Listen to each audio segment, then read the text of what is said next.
So when you watched this film recently, rewatched it after 20 years, how did it feel? Did it feel like a film by another person?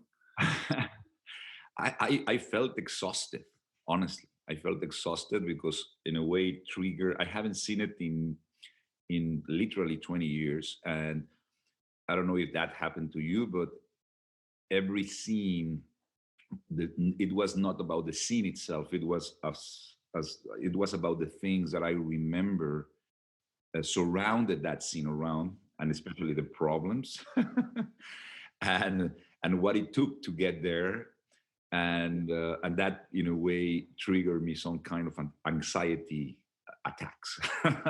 But it was exciting, and at the same time, I was very shocked in the way I shot it. I mean, I would have never shot a film that way because it's very exhausting, and that's how I feel. It was between a little anxiety and a little bit about all of the amount of energy that it requires to shoot a film that way, which energy that I recognize I probably will not have today to do it. So it was a little exhausting. But didn't you have this thought, what possessed me to make as my first feature film such a big number? It's like it's a huge, huge film, logistically difficult, formally, structurally, everything was a huge challenge, and you're a first time director. Yeah. You don't start with such films usually. I think that in Mexico at that time, especially, your first film, always you knew that it could be your only film. Like most of the directors did one film. Yeah. And if you were super lucky, you did two in your life. First, because there was no money, nobody went to see any Mexican film at that time. It was a period that it was a very bad period for Mexican cinema for many, many, many years. So it was basically non-existent. So your first film normally was kind of in the mercy of the government, and then you just show it to your friends, and that's so in a way there was an anxiety that runs that it was your only and possibly only opportunity to say something and to express yourself. So I think that has to do with that you want to include everything you wanted to say, theologically, politically, personally, all that thing. So there's that kind of thing. And at the same time, I was lucky to most of the people that work with me in this film, almost all of the head departments, from Rodrigo Prieto to Brigitte Brock in the production design, or Gabriela Diache, or Tita Lombardo. All this team, we have been working together for many years, doing commercials. I have a production company. So in a way, that complexity, it was a language that we have already established between us. So it was my first film, but definitely was not my first time in a set. And I think that combination was lucky for me. And you had great cast, like really very uniquely brilliant and fitting actors, no? I mean, especially Gael, that was his first role, no, ever. Yes, I saw Gael. I worked with him in a commercial, a little piece, that 20 seconds that I did for a radio station, and I saw his eyes. And I'm very fascinated sometimes by the eyes of the actors. I was trying to get to know them by just 10 minutes, right? And he was very kind of observant, and his eyes, in a way, were kind of purple in the screen. Kind of Elizabeth Taylor kind of thing, and it was like a young Alain Delon for me. He was like handsome but not too much, and it was very kind. I don't know. It was kind of a wolf face, and he was 18 years old or something like that. So his eyes were very deep, but his face was very little, like a kid. And it's funny, I said, if I do a film, I will do a film with this guy because I recognize the power that he has in it. And then he actually committed to be an actor. He went to London and he got it. And another thing that I felt very good about it was Emilio Echeverria, who plays the Chivo. I think is maybe the best actor ever in Mexico. I think he was another guy that I count with, that in a way I was lucky to have, because he's a theater actor, so he brought a lot of experience that with Gael was a nice combination, at the beginning and the end of the film, I think. And were you aware when you were shooting it that you were making something rather extraordinary and rare? Because you said earlier that Mexican cinema was going through a bad patch. And did you realize that you were doing something unprecedented? Because it was unprecedented. I remember seeing it at Edinburgh Festival or somewhere, and it really hit you hard. And we'd never seen any Mexican films. We saw some Arturo Ripstein and all sorts of other things, but this was totally out of the blue. Were you aware this was, you were breaking some mold? I was not, in a way, saying, "Oh, I'm doing something special," at all. I mean, consciously, I knew that I was doing something very unique and challenging for me. And I have to confess that when I was in a way seeing the the the material, the dailies, I think we apply this skip bleach process that Mexico City light is very particular and very challenging because it's full of particles of it's polluted. Yeah. And we are such in a high, we are uh, 2.5 kilometers high altitude. So, and it's so polluted that there's no pristine light. Everything is always kind of hazy and gray, and there's no a lot of contrast. So in a way, it doesn't have the volume that you need. And and when we apply this, because we did a lot of tests, doing Rodrigo and I work a lot in little commercials where we were rehearsing in those commercials, the handheld and this process, and the way the light and the volume and the colors behave beyond the film. I mean, beyond the story and the acting that I was just putting together pieces, it was coming in a very special way, and I knew by some moments that this film was very. I was fascinated by it personally. Not that everybody will understand, but I was very happy that we were getting through the challenges of make a movie that look differently from what I have been watching. That I was not satisfied. That always look a little milky, or. That helped a lot, no? The silver retention, the bleach bypass. That was an early decision, yeah. It was a super early decision because it was that challenge that Mexico City too is as you know very concrete, but at the same time there's a lot of colors in the architecture has a very personalized expression of the people with colors in the walls, and everybody paint their thing. So it's very baroque. I think it was a very good thing to get the X-ray and penetrate through that kind of milky thing that allow us to see the characters and the city and the context in a very beautiful way. I felt that way. Yeah. Yeah, totally. I mean, it's a very, very punchy, dynamic, visceral film, and there's nothing more visceral than the dog fights, which are today even more shocking than 20 years ago. I think we've become more sensitive now. The people, when we show the film, they went out of the theaters. I remember in Cannes, in the Semana de la Crítica, half of the screen theater went out. Some of them because they didn't like the film, maybe, but some of them because they felt. And in New York Times Film Festival, I remember that there was booze and like 20 people went out. I mean, it was sensitive stuff, and what I'm happy is that when they hit, you swear that they are fighting, but that's the art of cinema. You showed it in Cannes first. That was the premiere, yeah. The Critics Week, we were accepted, thankfully, to Jose Maria Riva, who was the director of the Critics Week, which, as you know, is a non-official section. And the funny anecdote is that we sent the film to Cannes, to the official selection, and there was, as they have these guys in every continent looking for the films that will be selected by different territories.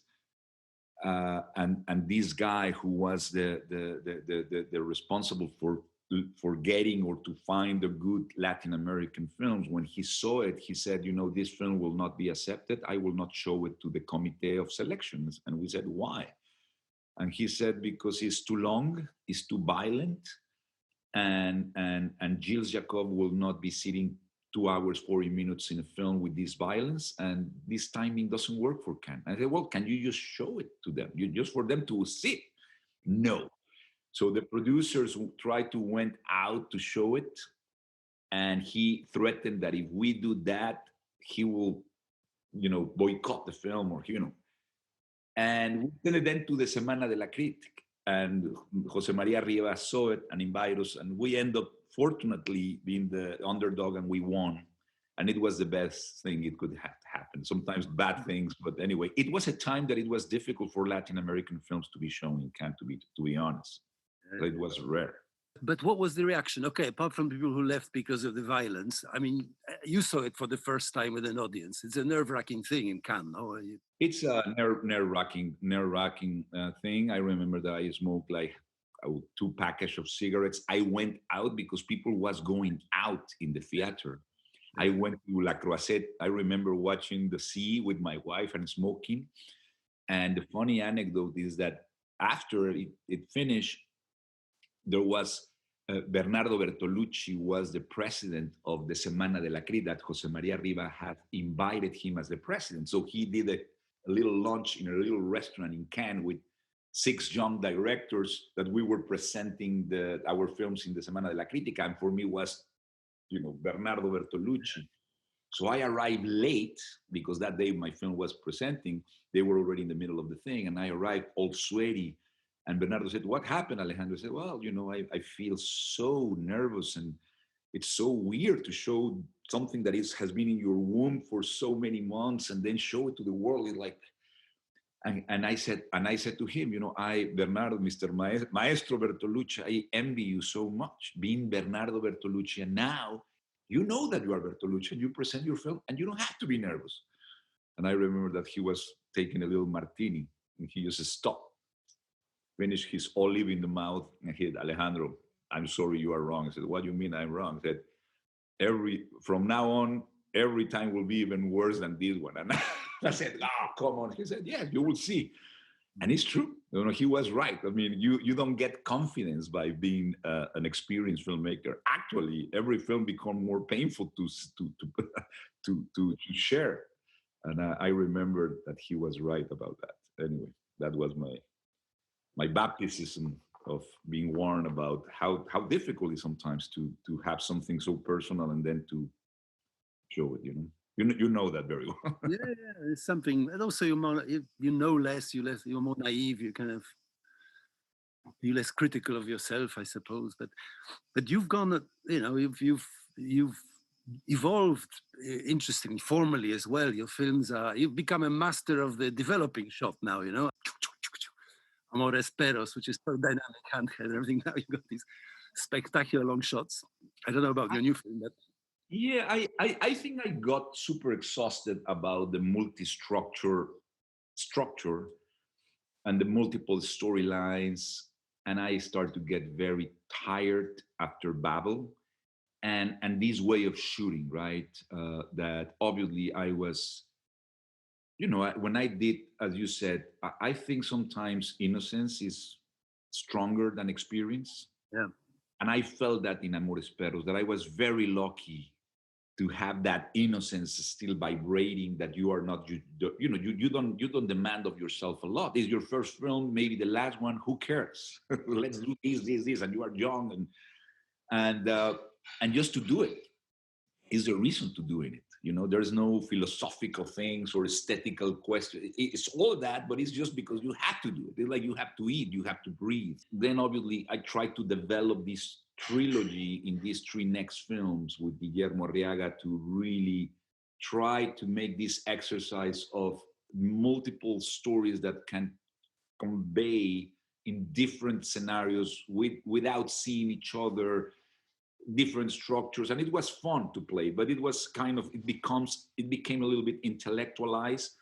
And the way I was shooting things, with the classic master and then cut and 2 shot and single, the editing was exhausting. I remember I spent 8 months in my house editing Amores Perros, so the amount of choices I had, the way it could be infinite possibilities, it was overwhelming. And I decided to say, more rigor.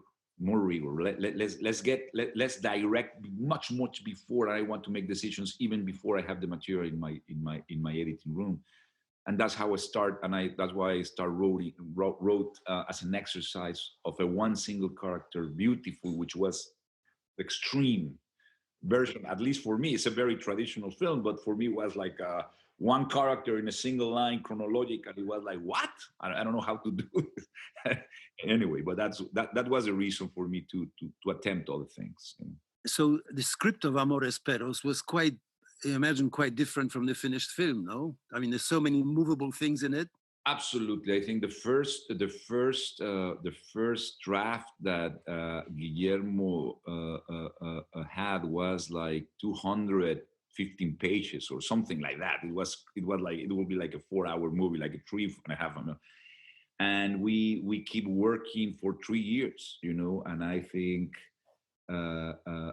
it was great because Guillermo is a talented screenwriter, very astute, and we were for 3 years really questioning every single scene, how it plays with one and another, and I really thank him a lot because he was very unconditionally and very patiently. The demand that I have for every character, things that I thought is how not only to reduce that to a 140 pages script, but what was essential, and the things to that. Now, saying that, when I start editing the film, as you said, in the editing room, a lot of things change. A lot of things. So I have a 3 hours, 15 minutes cut, and then you have to make tough choices. And in this kind of a structure, it's allowed to make choices that really you change time and things. So yeah, I discover a lot of things in the editing room. So yeah, it ended up being differently, but at the same time, spiritually, I think it contained the cell that we were trying to do it, you know. So it's like a big lesson, the film, yeah? You must have learned a lot. I don't know if it happened to you, but when you work in a script, and again, you are throwing ideas and images, and everything is abstract. And it's a bunch of words in a very abstract thing. And when those words, in a way, hit reality and the physicality of filmmaking, they vanish.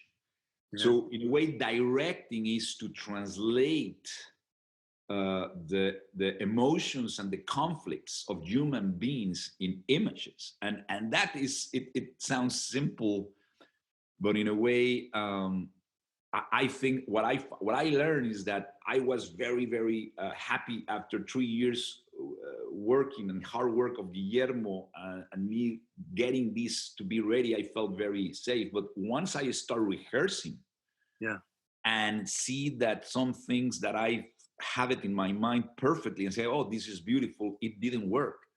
So behind that text, it was the subtext, what it should not be said, the rhythm, the latitude, the contrast, the contradictions, the spaces, the silences, the tone, the style, the attitude, the volume.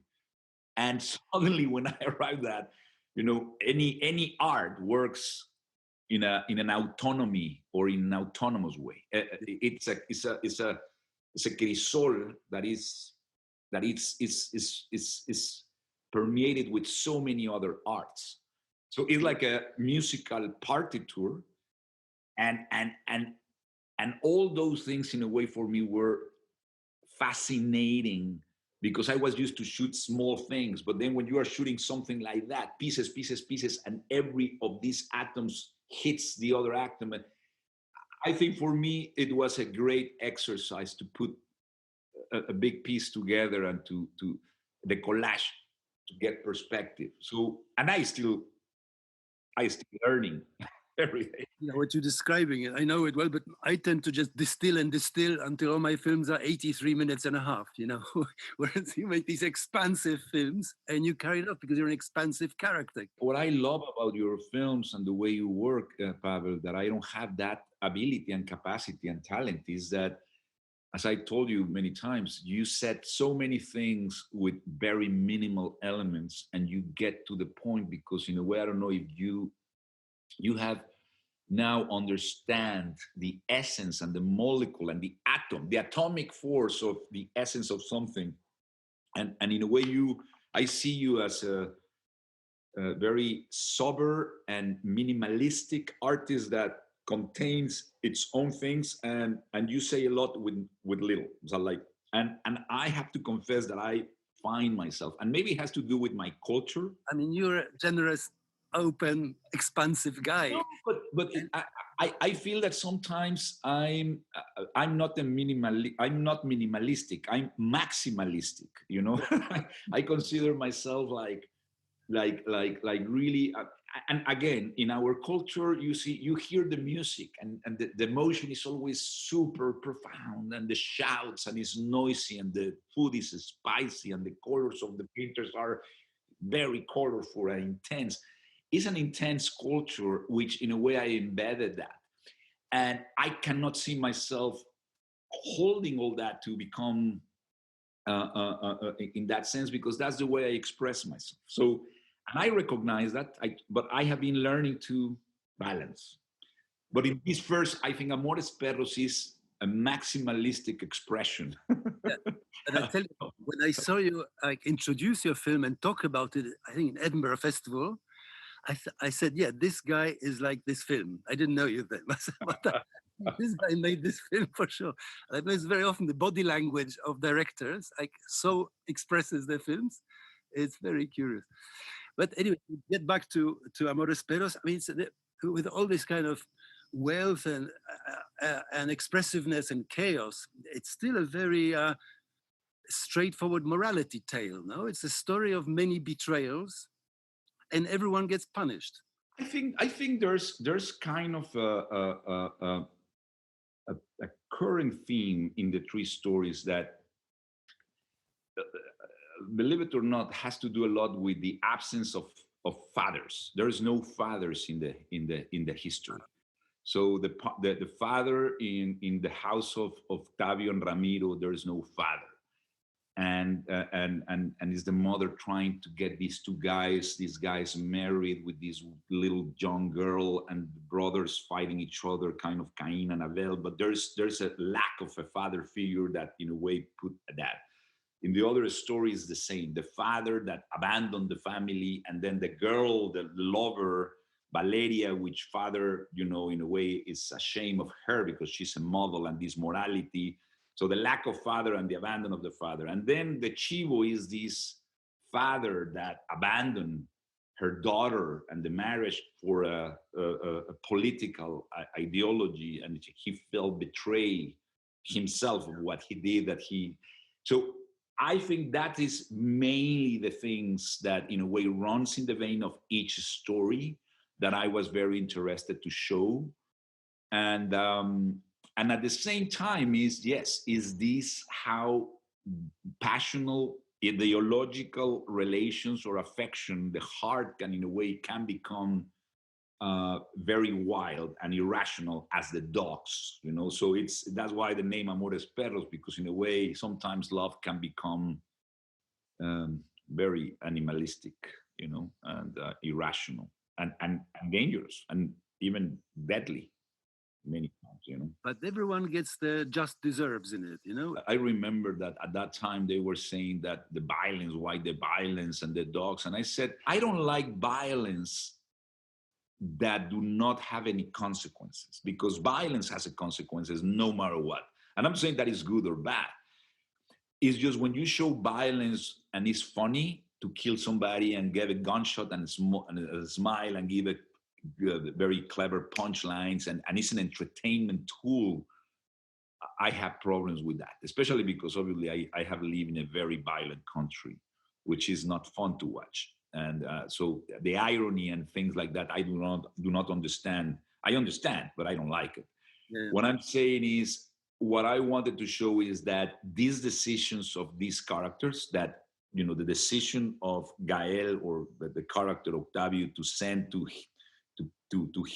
send some people to to kidnap his brother and punch him and all that, and the way he deal with the gangs, all those decisions in a way he paid a price for it. There's a consequence. It's not a punish, but it's inevitable. Let's put it that way. It's an inevitable kind of way he's dealing. The same with El Chivo. He did a decision in his life and has an inevitable lack of relation with the daughter. And the dog that killed El Chivo dogs, I mean, he learned from him because suddenly he saw himself in that dog that has killed brutally his family.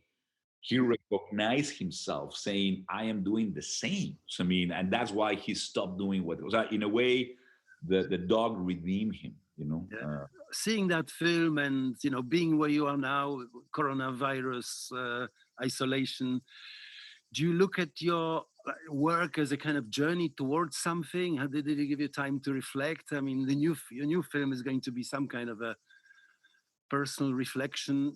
I'm very excited because I am actually 20 years exactly later returning in 2 weeks to Mexico City to start my next film.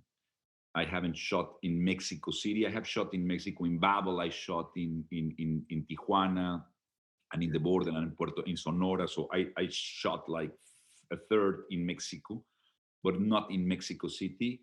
So for the first time in 20 years, I would shoot again in my own city. And it's going to be a journey. Things has changed enormously. Not only in the cinema environment and culture. I think now there's incredible amount of great directors and great talent, and a lot of the films are very, you know, I don't know. It has become another thing. The reality of filmmaking in Mexico. It's a lot of. There's like 250 films produced every year. At the time that I did Amores Perros, it was 7 to 9 films produced a year. Now it's 250. So I used to think about. And so it's a very effervescent culture and complicated. And I'm coming back to do a film a little bit about that, about identity and memory, and obviously with humor and candor. And but I think the relation and the point of view is going to be a very lively and very exciting experience for me. So let's see what happens. Good luck, cabron. Take care. Pavel, thank you very much for doing this, cabron. And I wait for your next film. All right. Well, thank you very much, Pavel. Pleasure. Good to see you. Well, see you.